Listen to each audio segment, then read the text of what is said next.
नमस्कार, आप देख रहे हैं अनकोट मीडिया। मेरा नाम शिवा है। आज का सवाल सिर्फ प्रयागराज का नहीं, आज का सवाल सिर्फ एक शंकराचार्य का नहीं, आज का सवाल है क्या अब भारत में भी धर्म सरकार की अनुमति से चलेगा? क्या आस्था पर भी नोटिस जारी होंगे?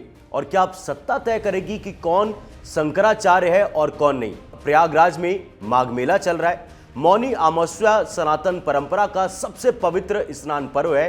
इस दौरान स्वामी अविमुक्तेश्वरानंद सरस्वती, जो स्वयं को शंकराचार्य बताते हैं, शाही स्नान के लिए पहुंचे थे, लेकिन आरोप है कि मेला पुलिस और प्रशासन ने उन्हें रोक दिया। और सिर्फ रोका ही नहीं, एक नोटिस थमा दिया जिसमें साफ लिखा है कि हम आपको शंकराचार्य नहीं मानते। यही वो लाइन है जिसने पूरे देश को झकझोर दिया है।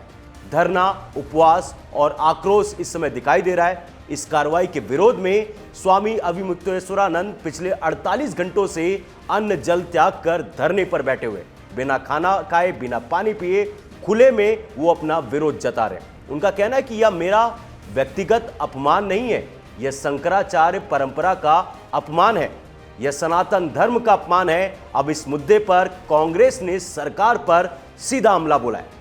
पवन खेड़ा ने बेहद तीखे शब्दों में कहा कि माफी मांगने की जगह उत्तर प्रदेश सरकार ने नोटिस भेज दिया। नोटिस में लिखा है कि हम आपको शंकराचार्य नहीं मानते।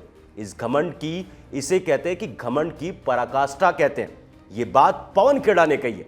पवन खेड़ा ने आगे कहा कि जो लोग कल तक मुसलमानों से कागज दिखाने को कहते थे, आज वह हिंदुओं से बड़े संतों में से एक कागज दिखाने को उनको कह रहे हैं। और सवाल उठाया कि क्या अब प्रशासन तय करेगा कि शंकराचार्य कौन है?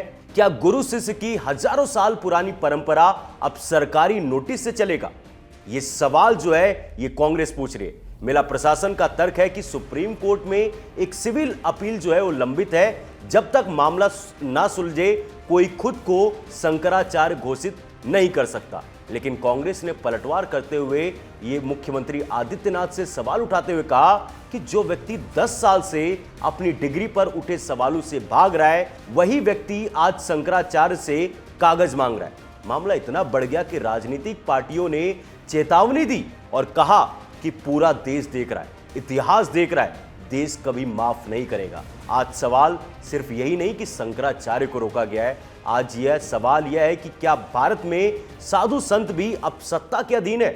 क्या धर्म को भी राजनीतिक पसंद नापसंद से तौला जाएगा? अगर आज शंकराचार्य से कागज मांगे जा सकते हैं तो कल किससे मांगा जाएगा? क्या सरकार को यह अधिकार है कि वह तय करे कि कौन शंकराचार्य है, कौन नहीं? क्या आस्था भी अब सरकारी नोटिस पर चलेगी? और अगर सवाल पूछना गुनाह है तो लोकतंत्र का मतलब क्या बचा?